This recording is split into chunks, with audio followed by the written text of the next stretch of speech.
speaker is Gary Vaynerchuk, who's going to close Module 2. Gary has a singular mission, and that is to be the owner of the New York Jets football franchise, and has decided that the best way to get there is to start a social media empire.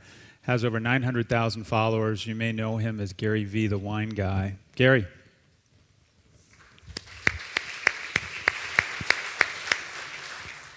Hey, everybody. How's everybody doing? Awesome? Meh? So 100,000 people a day watch my wine show, Wine Library TV, and it's 38 minutes on average of me sitting at a table and drinking 3 wines, which is about as uninteresting of a concept as I can think of, especially since I spend at least 15 minutes talking about the New York Jets. And I always wonder why. Why would so many people listen? Of course the content is good. I know a shitload about wine. And clearly I'm shockingly handsome, so I understand that works for me. But at the end of the day, I think where we're going is something I call the thank you economy. You see Crush It up there. That was a book I wrote that did extremely well. And I spent $0 on traditional marketing to make it one of the bigger selling books of last year. And I did it by using the thank you economy, and that's what I want to talk to you about. Usually I have an hour, so 8 minutes or 9 minutes is tough, so I'm going to spit it out rapid fire. I believe firmly, and especially in the luxury category where a lot of you guys live, that we are living through the humanization of business. The reason that so many people watch my show, buy my books, why I am one of the top 300 followed people on Twitter and by far the least famous or brand recognized, is because I outcared everybody. See, everybody in this room and everybody in this world right now is thinking about what they're gonna say. What's the content calendar? What's our personality? What is our voice? And the problem is that we're massively stuck in talking too much. What we have an amazing ability to do today and never did before is actually listen.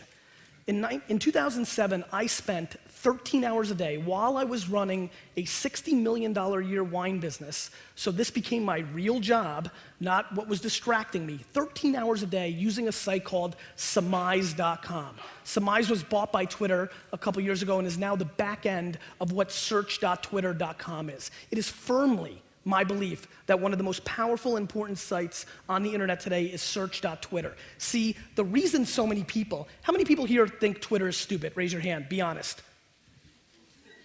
Not bad. How many people just don't get it, what the fascination with Twitter is?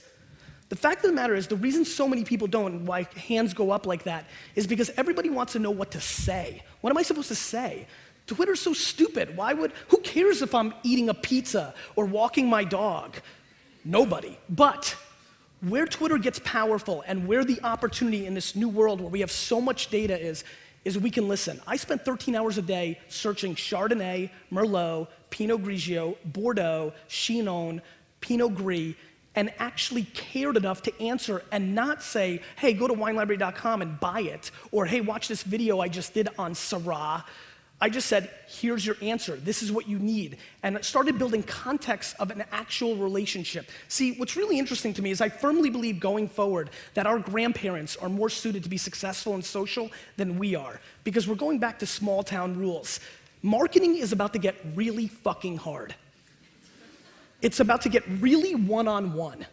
And I think that's a very important thing that people need to understand. It's no longer super easy to just stack it high and let it fly.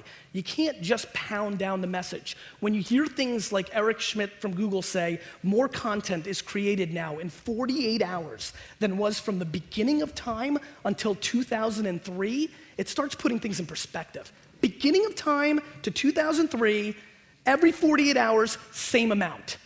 There is an obscene amount of stuff being thrown at us.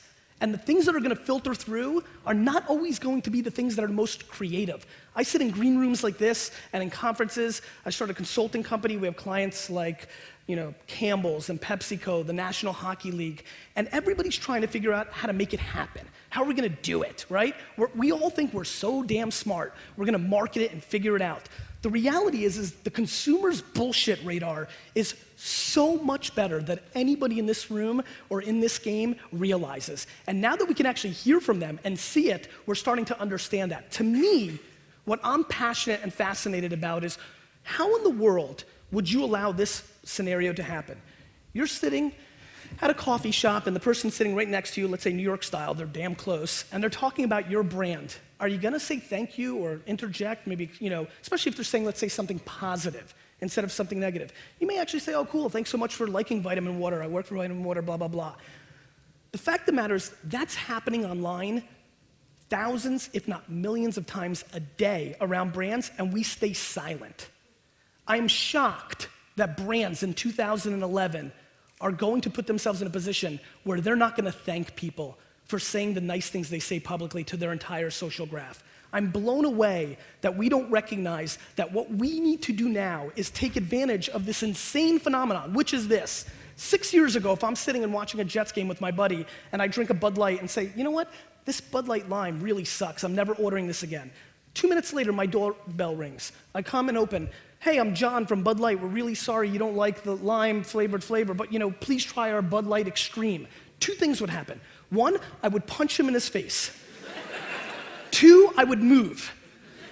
We would never understand why we could have a relationship with a brand. That would be spooky, creepy, and it still is for many. But if you're not paying attention to the fact that we have now conditioned ourselves as humans to actually have relationships with logos, you're missing out on something that is really emerging and is extremely powerful. And now it's gonna come down to, do businesses have the ability to be human?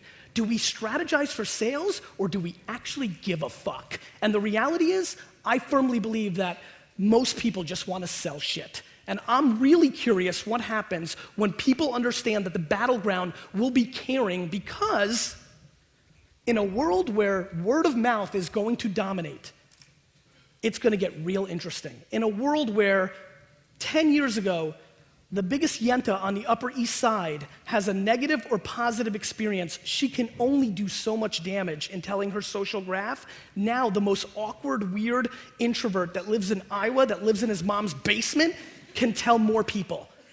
And that starts impacting our business. And what I'm really curious about is, do people recognize how much of an eyeball shift and engagement shift has happened?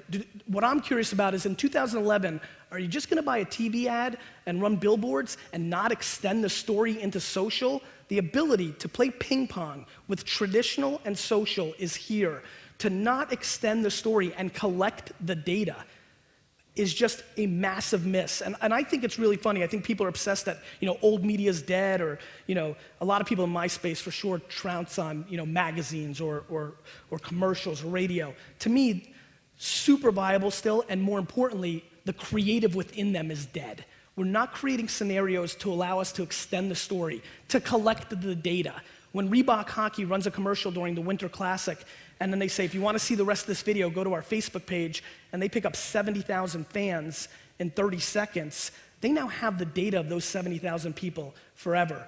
And gonna leave you with one last thought, because I had to go helter-skelter here. Please promise me one thing, if nothing else. Please have a very, very substantial strategy for mobile in 2011. Anybody who doesn't recognize the power of mobile is really going to be hurt. The consumption numbers are scary. I'm sure you all saw what happened with Facebook, Places and Deals. That has just enormous implications. We're living through the biggest, not one of the biggest, we're living through the biggest culture shift in the way we interact with each other and consume media. In my opinion, because the internet is only 15 years old.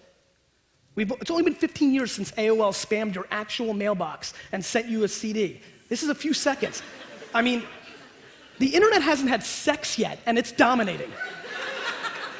My belief is because the internet is so young and we think so fast that we are grossly underestimating how early this is and how large the impact is. And until your businesses become humans and have relationships, create true context with users, and extend those for the marathon instead of the quarterly report sprint, it's gonna be difficult to succeed going forward. I love everybody, bye-bye. Oh, by the way, I know we have lunch, and make sure you pay attention to Greg Shove. The Pinot Noir I selected is gonna blow your fucking face off. Yeah.